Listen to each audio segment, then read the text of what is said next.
Good evening, ladies and gentlemen. So today we're going to be looking at what it takes to get this alternator mounted to a 420cc Harbor Freight Predator engine. It's the Hemi, if that matters. I don't know if the head design or mounting brackets are in different positions based on what engine you have. So what I want to be doing today is using this alternator that I bought off of Amazon. Part number is on the back if you can see it. It is P051046, and I imagine that that's a date code underneath that. But this is supposedly a 20 amp alternator, 12 volt. It's frequently listed under Kubota, John Deere, so on and so forth, other small agricultural engines. And then I want to drive it with the original starter gen pulley that came on the Kohler engine that was on the Cub Cadet. This still has the remnants of the clutch cage on it. I unfortunately do not have any of the components that go in there, so I will not be putting the original clutch back on this machine.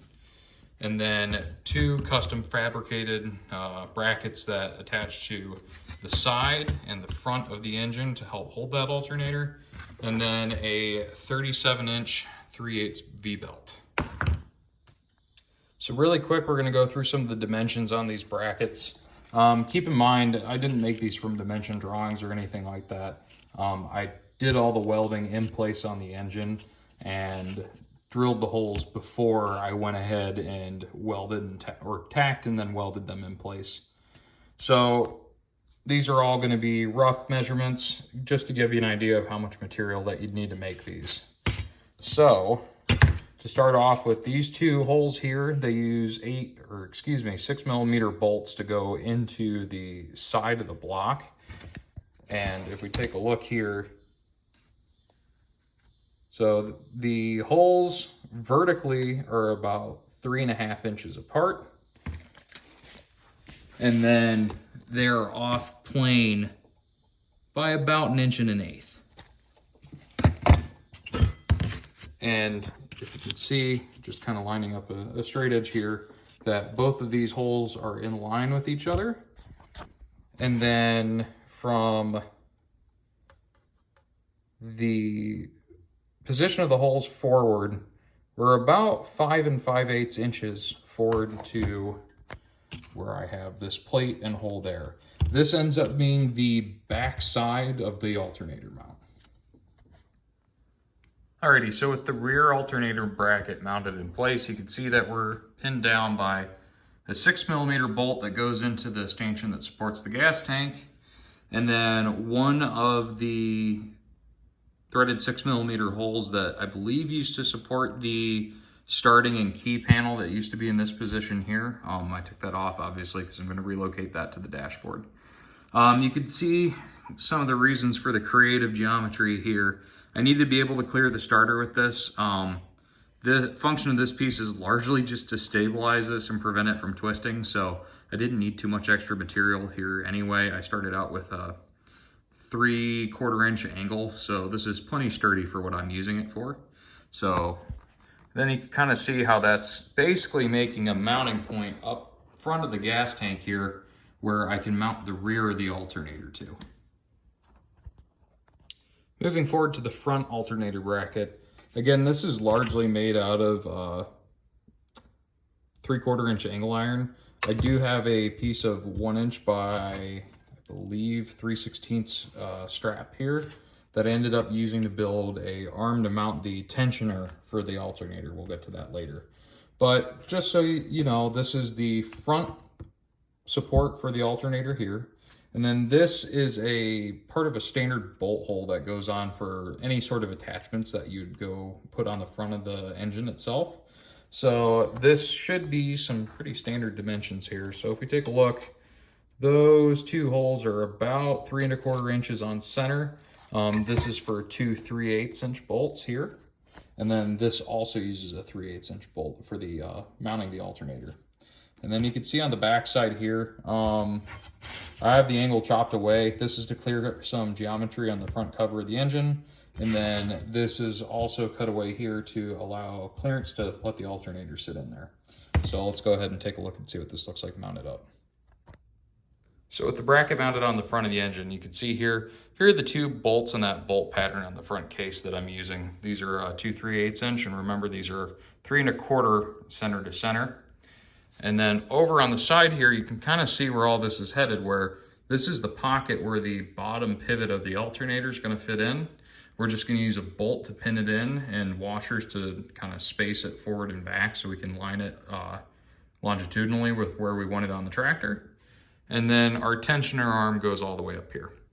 So let's go ahead and get the alternator dropped in here, and I'll show you how this pivot works and the tensioner works. This is how I have the bottom pivot of the alternator supported. So again, here I just have a 3/8 inch bolt where I have 2 washers on this side, 1 washer on that side. Obviously, I wanted to leave a little bit of space in here just so I had room to adjust the alternator forward and back for belt tracking. And then all I'm doing is I just have a nut and a lock washer here to cinch this down once the adjustment is made. Alrighty, so now we're looking at the belt tensioner, and all this is doing is going from a hole here on this 1 inch strap over to the adjustment hole on the alternator. And this little link in here just allows for expansion and contraction here, so I can go ahead and tighten the belt when I need to. I'd be lying to say that I had all this planned out perfectly and all the bolt holes lined up. Unfortunately, these are a little bit out of plane. So all I ended up doing was bending over these eyelets on either end. And the threads that were kind of messed up doing this aren't really used anyway. I'm never really going to be pulling the alternator closer into the gas tank. As you can see here, we do have a decent amount of clearance here. The first iteration of this bracket that I did, if you put too much belt tension on it, the alternator would start slamming into the gas tank. And I really didn't want that to happen. So with this whole setup, the alternator's a lot more steady on the engine. I can actually shake and move the whole tractor with the alternator and it's not going anywhere, which is a lot better than the first round of design I had on this. So hopefully this is simple enough that it could be adapted to other projects. I tried to make it not too specific to this Cub Cadet that it wouldn't be useful to anybody else. And here we have the finished product. So what you're looking at now is the original starter gen pulley that was off the old Kohler that used to be on this tractor. This kind of weird shape up here again is the PTO clutch cage. I won't be reusing that. This is why I'm kind of putting the alternator on here in the first place. But we have that original pulley. We have a 37-inch 3/8 V-belt. It's probably just a hair too tight for my setup, to be honest. If I could find a different belt, I would, but I have a feeling that this will stretch out as it runs in.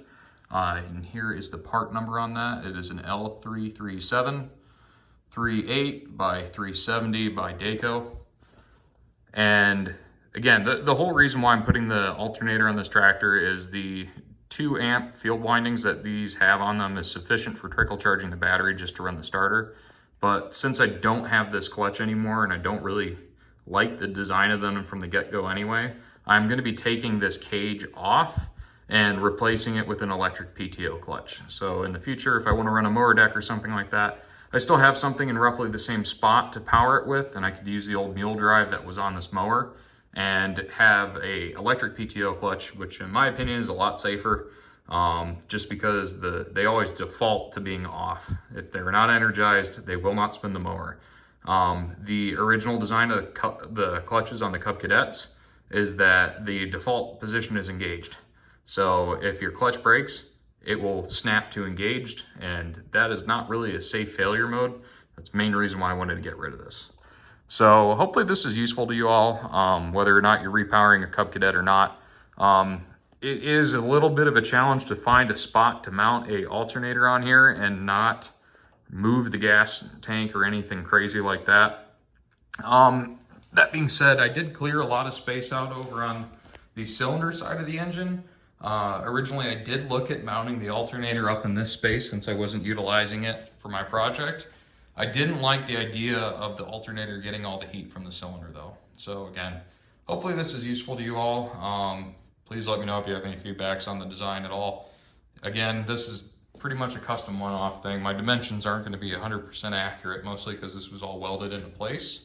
And the only advice I'd have to anyone else doing this is if you're welding into place on this, Make sure you protect the seal that's on the crankcase here. I had a bit of a boneheaded moment where I was tacking some of these into place and I saw the spatter falling right on top of that rubber seal there. So you want to make sure that you protect that when you're welding on the engine. But that's all I have for now. Thanks for watching, guys. Hope you have a great day.